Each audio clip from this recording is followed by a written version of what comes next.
Well, it's early January, and I know a lot of you are considering having some timber work done on your land. And not all timber management practices are actually wildlife friendly, let alone deer friendly. And, number one here, there's a big difference between timber value and boards per foot and wildlife value. I learned this a long time ago. I was very excited because we ended up planting 9,000 trees and shrubs during a 2-year period in 95, 96 on new land. I had just acquired my first piece in the Thumb area of Michigan. It was, I think, I forget now, I think it was 36.5 acres, 37 acres right around there along the Cass River by Severance Road and Decker Road, if you guys know where that's at, but south of Argyle Road. But anyways, I was so excited. I wanted to plant these trees, and they said apply for cost share, and I wanted to plant in pockets. The reason I've always talked about pockets, and I've always talked about making a 10-acre field, surrounding it switch, putting pockets in there, because back in those late 80s, 90s, I hunted pockets in the Thumb area of cover that might be just 5 acres, surrounded by a brushy area, and then an inner 2 or 3 acres was very thick, and I'd see 25 deer pour out of there, let alone there's pheasants and rabbits. And it was crazy the amount of wildlife you could plant. You could really stick in a small area. And so I wanted to take that and expand it by 10 on my little slice of heaven along the Cass River. And so I wanted to plant in pockets. When I talked to the forester from Tuscola County, where I was buying my trees, a great guy, his name was Jeff. He actually informed me, that's great for wildlife, but that's not what the state wants, because they want trees planted in rows, 7x7, 8x8 spacing, so it maximizes the number of boards per foot. That increased the timber value, and in turn that increased the tax revenue and dollars going back into the state. It makes sense looking back now that was a great way to manage the timber, but it was the opposite of what you needed for wildlife. Those straight road plantings, very bad. That's a very bad example of how to plant for wildlife. And even though it was a wildlife conservation district order form for wildlife, and they talked about how to not plant in rows and how that increased grouse populations north of Minnesota by planting staggered rows of aspen, how it increased grouse populations 25 times. Think about that, 25 times over planting in rows, because it decreased the amount of predation, warfare, and disease. It said that right on the conservation packet. So when you wanted to plant that way, they wouldn't give you cost share for it. So I hope that makes sense, but you can honestly see if they're going to give you a break on those trees and cost share, they want those dollars back in. But it's not that you can't manage for both some timber value and wildlife value, but it needs to be heavily slanted towards a wildlife value, and you have to know what you're doing. You can't just leave it up to a forester that really hasn't designed properties that are hunter friendly and whitetail friendly for a living. They're looking more and schooled more on, rightfully so, how to manage timber. That's what they do. They don't manage wildlife. Don't confuse that having a forester or timber person coming out to look at your timber and give you a value, that they're going to somehow magically make it be that great whitetail and wildlife parcel. And I've given you many examples of how I've run into clients that have just, really hit disasters where they've been working on something for 5, 6, 7 years, and it's been counterproductive to their wildlife goals. And they wouldn't even bought the property if it ended up how it was, if they'd known all the bad decisions that went into making great boards per foot and great timber value properties that actually hurt themselves when it came to wildlife and whitetails in the end. So you have to really ask yourself, what is your goal? I go to a lot of properties where they've purely been managed for timber, and the landowners thought they were managing for wildlife at the same time, and they were not. So really assess what your goal is. You're better off buying a smaller parcel, half the size, and making it wildlife friendly if that's your goal, than buying a property twice the size and then needing that timber value and that regular timber income to pay the taxes because it's so large, and now you have a poor whitetail property or wildlife parcel because you're managing purely for boards a foot because you needed to pay for the acres that you bought in the first place. Instead, cut the amount of acres that you have, do it right, and you'll be several times further ahead when it comes to wildlife populations and whitetails. So really assess, take a good hard look at what your goal is. You can do both, we'll talk about that, but you can't focus purely on traditionally. And we're focusing on that a lot. And we talked about cover and CRP plantings, pheasant plantings, and how traditionally they've been planted and how those programs have been used, and almost under the guise of wildlife, but no one really knew. Now we can go back decades and we can see this is awful for wildlife, and we can do better. And I want to make sure that we hit those hard, because a lot of people are out there thinking that they're doing good things this off season and you're not. And that's why we have these videos, to make sure you're on the right path. So really look at what your goal is. Some of the traditional scientific way to manage timber. I'll give you an example. 500-acre block of hardwoods. You cut 20 acres, you're cutting every 5 years, you rotate these cuttings, and then all of a sudden, decades later, you start the whole process over again. That's traditional hardwood management, where you might even cut in clear cut pockets. I've even heard someone say, this is a great way to manage it. We're gonna manage cuttings in rotational cuttings, clear cut pockets, and then it all starts in 60 years. This is a cool thing, this is a great thing. It's not, because your bedding and browse is always changing the locations. So this cutting's 5 years old, great bedding and browse. This cutting's 15 years old, it used to be great bedding and browse, it's not now. This cutting is 20 years old or 10 years old, it's always changing to a point where there's no value within 15 years. So what was the holding cover and browse on a parcel is not anymore. So what happens in that case, when you have these rotational cuttings that are always changing in value, is you're always playing catch up as a hunter and as a land manager, because where deer were traveling today, they're not traveling tomorrow, and there's no defined movement. Your bedding area should never change. Travel from bedding to food sources should never change on a property. And if you're completing rotational cuttings, they're always going to change. Very, very bad management practice for whitetails and wildlife. Not necessarily for timber value, it's great. And depending on the tree species that you're cutting, great, scientific, schooled, practiced way to actually have great boards per foot and dollars, but not great whitetails and wildlife habitat. You know, another one here is elimination of wildlife trees. I'll see this a lot. Box elder, soft maple, various trees that aren't traditionally looked at as timber value trees. And so those trees are eliminated, often girdled, often poisoned, often cut down, removed. And I've even seen it be such a tangled mess because they'll complete a timber activity, then they'll go through and hack and squirt and cut and get rid of these trees, and they're all laying down in a jumbled mess, and deer can't use the property for 5 years, that cutting, until it all breaks down. And now you have hardwoods growing up that have little to no wildlife value, and you've eliminated all your wildlife trees of value. And that's another thing that I see taking place. I've seen that taking place in western Illinois, eastern Iowa, and southwest Wisconsin all the time. There's a certain timber group that'll do that down there, and it's really bad practice. Eliminates areas that deer can use for several years, and you're eliminating the best timber in the area. Very poor practice. We've even had dozers or excavators, backhoes, go into these areas and break them apart and scarify the ground to release weed seeds and rootstock.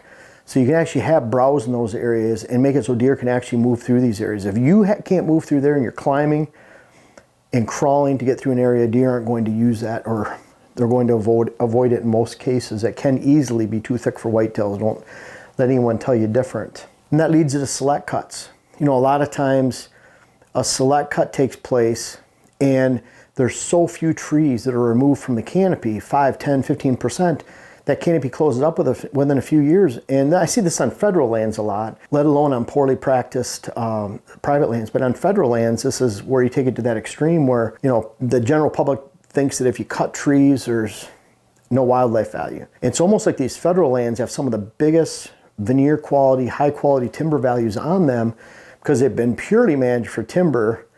And the general public doesn't understand that when you cut a tree, when you leave it on the ground, that actually promotes wildlife growth, and populations not taking away from them. So select cut, canopy closes up, and there's no understory. Really, really bad. I've seen federal land where we used to live in the UP of Michigan in the Hiawatha National Forest, where you took a forest, let's say for example, you could shoot 150 yards through it with a rifle, which is bad. And then now you can shoot 250 to 300 yards through it because they took out big mature trees, made it so select cut that you took out those few stems per acre of giant timber. And now it's actually more open than it was before, and there's no undergrowth because the canopy just keeps closing with these giant canopies from these giant trees. Very beautiful, but very, very poor wildlife, great timber value. But as a general rule, always the higher the timber value, the lower the wildlife value. That's as a general rule. So what do you do a little bit different than traditional? You take 40-acre parcel of hardwoods, A lot of times you might leave, if this is your access coming in this way, you might leave this border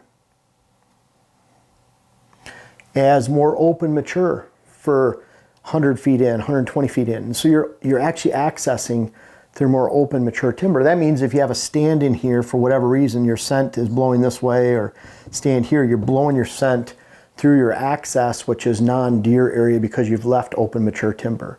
So you might have a portion, it might be that you can access here too, and you have a whole area all the way around that 40. It might be that you have a road going through the middle and your cabin's right in the middle.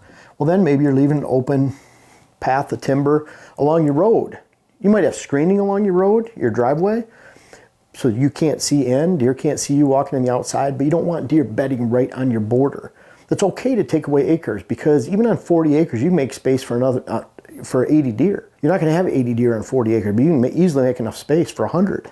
So if you're taking acres away, you should always have at least 20 acres out of 40. And when you get larger parcels, 80 to 100 acres, you can get that, bump that up to 65 or 70% of your overall. You could have 55 acres out of 80, for example, maybe even 70 acres out of 100 acres are devoted to all deer all the time. But let's say you take that area. Then for whatever reason, get rid of the house and driveway here, just for an example. Let's say this area needs to be bedding, because this area is a giant food plot and they're traveling back and forth. Maybe you have a small hunting plot right here. This needs to be solid bedding through here for whatever reason. There's so many different complexities of this. You just can't put a cookie cover whitetail design and just put it on your property, because you have to take into account the neighbors, your access, wetlands, different types of habitat, where you can actually install food plots easily, where you can't, maybe where you already have them, maybe where a cabin is, house, neighbor's road, whatever it might be. But let's say this area you're completely clear cutting. This area completely clear cutting. This area in between is the bedding area, you're clear cutting that, or managing it long term for bedding area, meaning your high stem count per acre, a diversity of timber, maybe some conifer mixed in, some briars, shrubs, more sunlight hitting the ground, and of course more uneven overstory, meaning grasses, shrubs, conifers, hardwoods, and back and forth in those areas. And then you have these big food plots, little food plot here, big food plot right here. So now you've taken out, you have your food plot space, you have your bedding areas, that's where the deer travel from. Maybe you have a nice knoll back here that's bedding area. And then the rest of the timber, you complete a select cut on. So if this is all hardwoods, this area right here,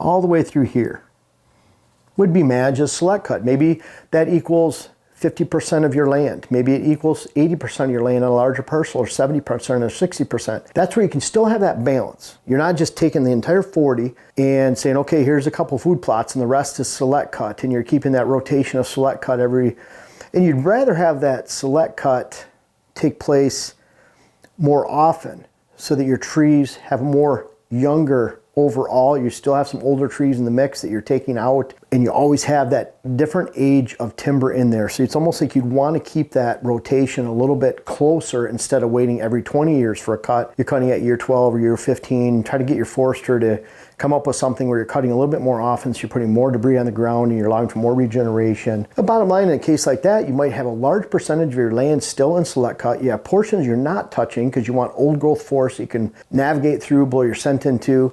And then you have other areas that are actual bedding areas where you're managing for diversity. You have your food plot space. That's the balance that you need. You have defined movement in something like that, where deer are always going from this bedding area to this food source. What does that allow you to do? It allows you to actually grow a deer herd without spooking them every time you enter the property, because you don't know where they're at. It allows you to advance bucks to the next age class because you're holding them on the land and you're not spooking them. Does and fawns can get pushed around a little bit. They take a lot of stress. Mature bucks do not. They're a different creature. Same intelligence level, but they cannot take hunter intrusion at all. That's why it's a little bit easier to shoot larger bucks, older bucks in areas where there's not a lot of hunting pressure, because deer aren't used to it. Take some of the fantasy land states I talk about, like Kansas or Iowa, Kentucky, where not a lot of hunters, some great deer. You can make a lot of mistakes and those mature bucks will still be there. But in the average hunting state with average numbers, take Minnesota, Michigan, Wisconsin, even portions of Illinois, portions of Indiana, Ohio, certainly Michigan, Pennsylvania, New York, a lot of these big they're not only big deer states with a lot of deer, but they're also big hunter states, a lot of hunters in them, then you need to be very careful. You can't afford to manage your timber in rotational cuttings, too light of select cuts. Also, eliminating good wildlife species trees that you need within the mix. You can't afford to do that. This is what you want. You want more balance. And like we talk about in everything, balance. And if you have balance, you have this edge, you're creating diversity, guess what? Not only do you have the opportunity for great whitetails and holding whitetails on your land, but you have the opportunity for outstanding wildlife populations. That's what it's all about. You can't have one without the other. Often poor planting methods that arise from a lot of this right here. Meaning if a lot of times when people are eliminating wildlife trees, they're squirting them, hacking them, killing them. It's making a mess. You have to get rid of those. They just lost your best wildlife trees. A lot of times people are going in and they're planting in rows. They're planting hardwoods in rows. They're planting conifers in rows. And again, going back to what I said originally, anything in rows is bad for wildlife. Doesn't matter if it's deer or grouse, like those Minnesota grouse studies from back in the late 80s, 90s, early 90s, showing how much you could increase a population if you staggered plantings. Anything in rows is bad. That's good timber management, good boards per foot. Might even get you cost share assistance, but it's not going to win any awards for you in creating a wildlife population or producing a good hunt or a good herd. So be very wary going through this winter and beyond when planning your next timber cuttings. Make sure you ask a lot of questions, and that's why it's always better to enroll your property in an MFL, like a managed forest law program, or a state program that gives you tax benefit on managing timber after you install a quality whitetail and wildlife program on it first, then enroll it after. Because once it's enrolled and you get into some of these different programs, I've seen people pull them out of MFL and get great results after they're pulled out of those programs. Even consider the cost of pulling out of the program and paying back taxes as a cost of buying the property in the first place. But once you're into that program, you're locked in. And sometimes, depending on the plan administrator, there's a lot of great plan administrators that actually allow a lot of flexibility in the program, and there's some stinkers out there. Dylan went to a property recently within the last year where it was in the Tigerton Timber Company, Tigerton, Wisconsin, and they were actually able to make a lot of changes and do a lot of good. Dylan even showed some pictures in a recent video we had. They've had a lot of success. Just in 1 year, they made some major changes, but they just bought the land and they were allowed to re-up and re-enroll in MFL. It was at a time where it was up, but they could re-enroll. So they're able to make a lot of changes within that plan at that time. The problem is if they would have bought it 3 years earlier while it's still in the plan, they had to either wait or buy it to make some of those changes. So always consider what you're doing, wildlife, look for that balance. And not only can you still capture some timber dollars, but you can make sure you're on target for your wildlife and whitetail goals this off season and beyond. Folks, I want to make sure you check out my web class video series, whether it's how to design your food plot program or how to design your property in general. And we have a new one coming out that'll be how to hunt the rut. But these bucks back here are a testament. Some of these bucks go back to 93. They're even in different states. I urge you to check out those web classes so that you can help yourself, help your land, help your hunt. The link is in the description. And also for those that have tried them out, I encourage you to offer some feedback in the comments below. Thank you.